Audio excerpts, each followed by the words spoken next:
Okay, so here's table number one and platform number one. It's the biggest piece. Yeah, that takes up a lot of room in storage. Um, as you can see, I've got lots of cobblestone on it. I got some sandy areas, my water, which is my harbor. And you can see these lights that are in here. So last year when I made the water, I actually used a pop bottle lid, wrapped it in saran wrap, and then just stuck it kind of where I wanted to have the two ships. And then I did my water around it, and once it was starting to harden, I just pulled those pop bottles out. So then it exposed the pink foam underneath, and I could just cut that out and pop these lights in. So I've just left that string of lights. It's actually a string of lights. I will show you the ugliness on the back. So it's just a string of lights um, that I just I just left them in there, and easy to then just pop in some of those buildings and the two ships that go in the water. So I'm going to set that up and I will show you some next steps. So quite a few of my houses, I use the original light that came with the house. I've replaced all the old bulbs with shatterproof LEDs, which are really nice when they light up. They're very, very bright. But to save on 1,000 cords, I invested in 5 sets of these lighting systems. So it's the 9 buildings it can light up, and then 3 accessory cords. Um, if you have adapters for all of your accessories, you can buy additional lights for these, and then you can light up to 12 buildings. So I like it. They look good. They're definitely not as bright as a new LED bulb. I've been on the hunt for trying to figure out how to replace these bulbs with LED bulbs. Uh, but they're a 3-volt bulb. I don't know. If someone else has replaced them, I would love to hear in the comments which bulbs you've used, because I think they're a great lighting system. 12 buildings, and then you can just plug it into one outlet. It's fantastic, saves a lot of cords. So, anyway, I am going to use them again this year. Um, and in my platform, if you see the little holes, then that's where this lighting system connects into. So anyway, we have the box here. You can see, let me just put that there so we can see that. And then these cords that are in the boxes, so you get 9 lights with each box, like I said, and then 3 accessory cords. The light cords are 3 different lengths as well. So you got to be aware of, you know, if you have a further building that needs a little bit extra cord, then I would recommend, you know, laying these out before you start threading them through your platforms. So then you can have your longest cords where you need them. And if you need like a nice little short cord, and even the short cord is not that short, then you put it closer to the power source. So anyway, I'm going to put all these lights through the holes that I already have pre-done from last year, and then I can lay this table down. I know I showed you the back of this, but I just remembered there are channels that I carved out for all of the lighting system cords. So then they have an exit there. They're not always the prettiest looking channels, but hey, nobody sees them. So all of the cords exit there, and then that piece of Velcro, your power source sticks to the Velcro. You plug them all in, plug them into your power bar or outlet, whatever you're using. So anyway, I'm going to go ahead and do that. Okay, so I have got most of the lights set up and plugged in. Um, you know, there's always room to add a few more if I need to. But the lighting system that I was showing you yesterday are all of these ones sticking out of the holes, the little holes. So they still have a little bit of room for play. And then as you can see on the mountain, I've got the lights that come with the houses in those, and they are much brighter. In this picture that I'm looking at while I'm talking to you, it looks like the lighting system, some of them don't even look like they're on, but they are. They just don't give out as much light as I would like, but they do the trick. When it's all set up, it actually looks pretty good. So I didn't show you, so yesterday it was just the one platform on here. So this is a separate platform. So that's all, sorry for the hand there, that's all one piece. And it has, some of it has the lighting system. The back has the lights that come with the houses. Okay. And then I've got some of the street lights out. I haven't powered them up yet. I like to do those once the houses are in place, and then I know exactly where I want to put those. But I kind of start laying them out where I want them to be, and then the power source, which will be hooked up to an adapter because I do not like to use batteries. They'll all be kind of tucked underneath the board where all the power cords and stuff are. This is a separate little platform as well that comes off. Okay, you could see my mess of lights under there. I do keep that little light just hanging there all season. I put a table skirt around this. Sometimes if I need stuff from underneath the table, that is my little work light that I use. So that's why that's hanging down there. And what else can I show you? Once you get the lights, like the street lights in, the nice thing about the movable platforms is you can tuck those little strings underneath the platforms.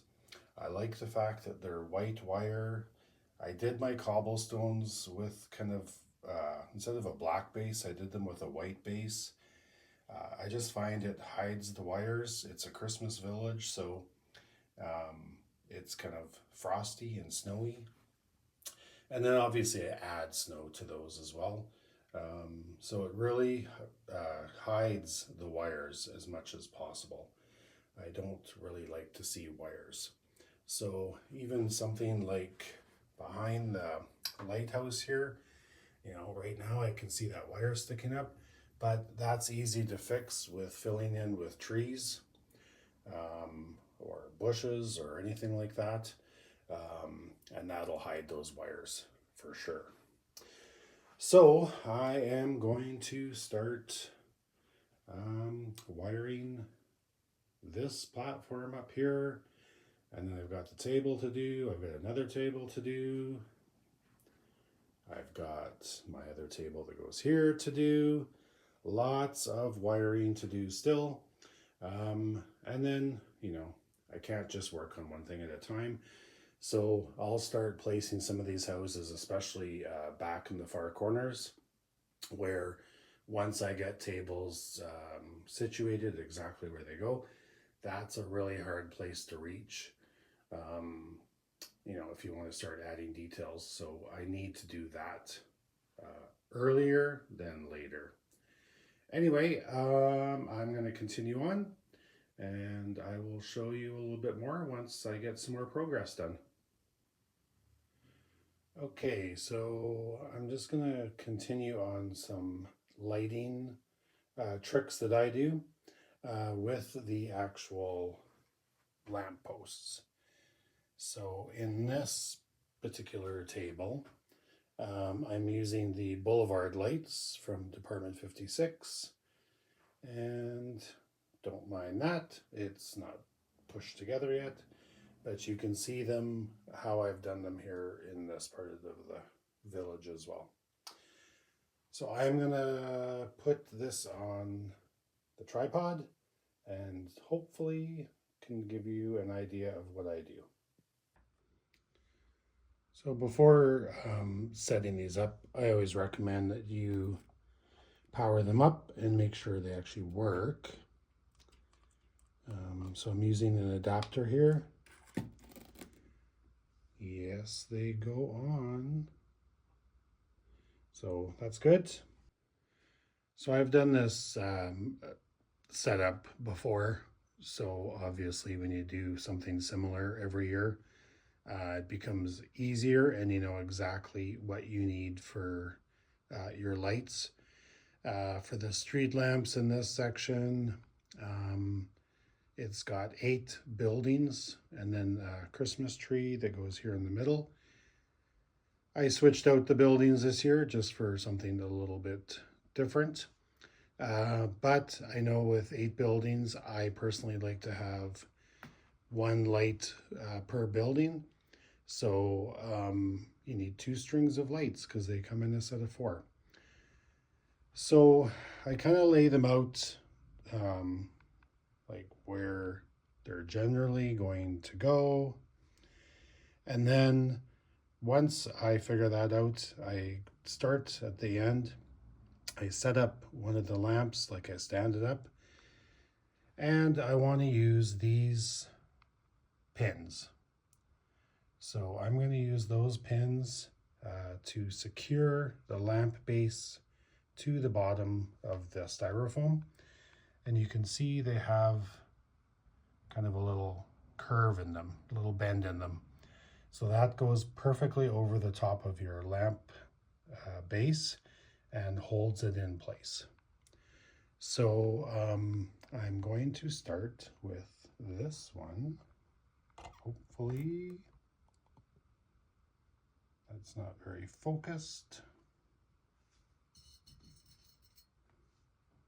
Let's see if I can find a better one.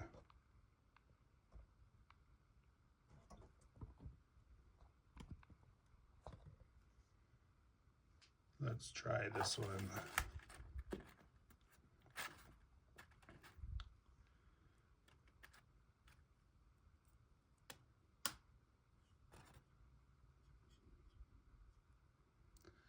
And you gotta sometimes move these around.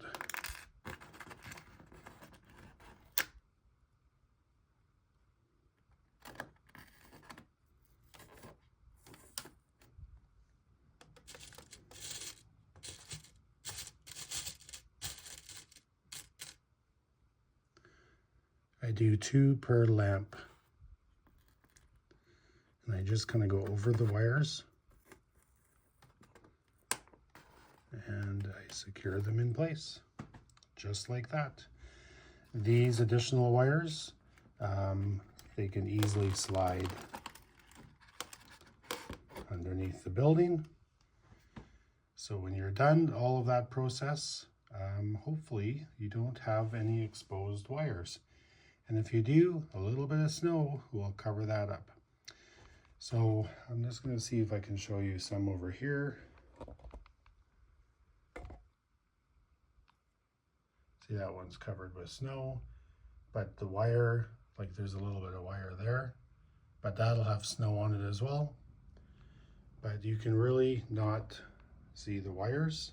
That one I haven't done snow yet, but you can see the wire, you can see the pins in the bottom of the lamp. Okay, so I've got all these street lights pinned in and wired, you're always going to see a little bit of wire. I mean, it is what it is. Like I said, you can cover it up with snow, but all of those are, pretty well hidden. Okay, I've got those ones done as well. So the last light ended at the church, and then you can see the wires are going underneath it. They'll go around to my wall, which is going to be pushed up against those stairs. And then the power box, just underneath here. It's all plugged in. It's got Velcro on the plug. And I just simply stick it up onto the foam. And then that's all hidden away because this will all have a table skirt around it. So that's how I do the street lamps. All right, on to my next project. Okay, so I'm sitting on the floor underneath my tables doing wiring today, and I just wanted to show you a little bit about kind of what I'm working on here. It's kind of a mess. It's not the fun part of doing the village, but it is what it is.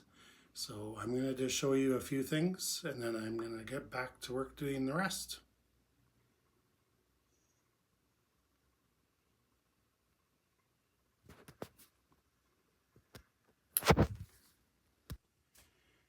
So this is what is under what I call Village 3. It's all one big village, but this is the plug-in for Village 3. So this is, I use Casa smart plugs. So as you can see, it's labeled Village 3. And then that's the mess for Village 3. I've actually already cleaned up this one.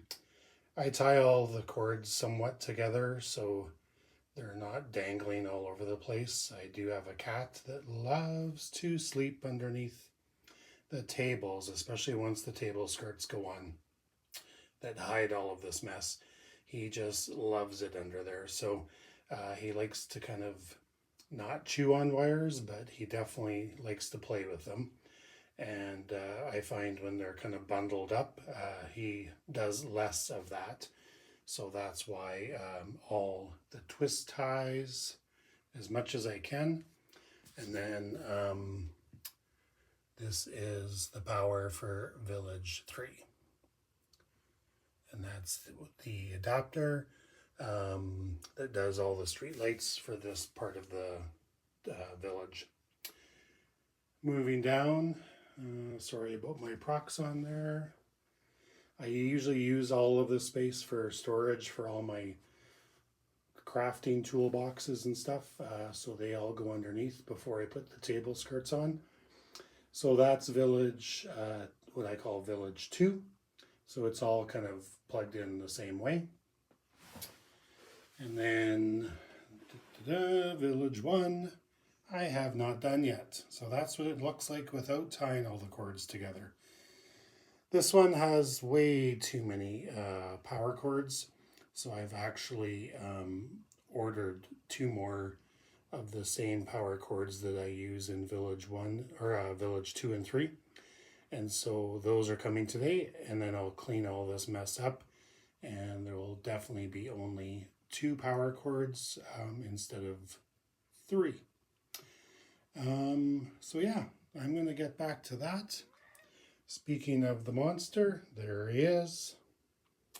Yeah, loves it underneath the table. So yeah, I'm going to get back to this and clean this all up.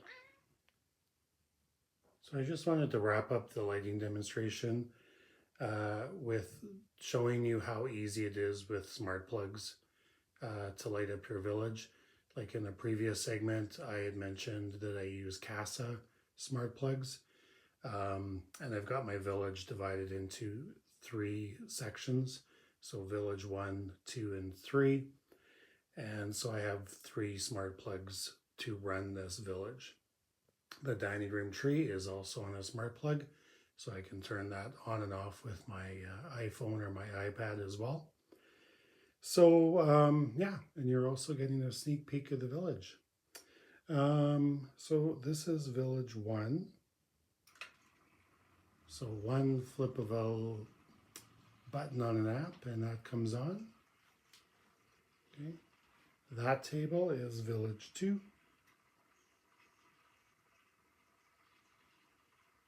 It all lights up. And then lastly, Village 3. Yeah, and that's as simple as that. And your whole village is lit up. You can set them on timers. So it comes on at the same time every day, goes off maybe before you go to bed.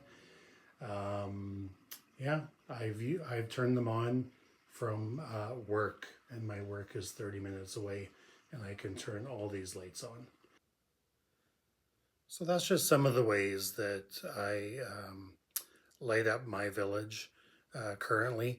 I know that there's probably easier ways, and with the technology progressing right now, there's USB cords, there's tons of different ideas out there on how to light up our villages. If you like this video, please like and subscribe to my channel. I would really appreciate it.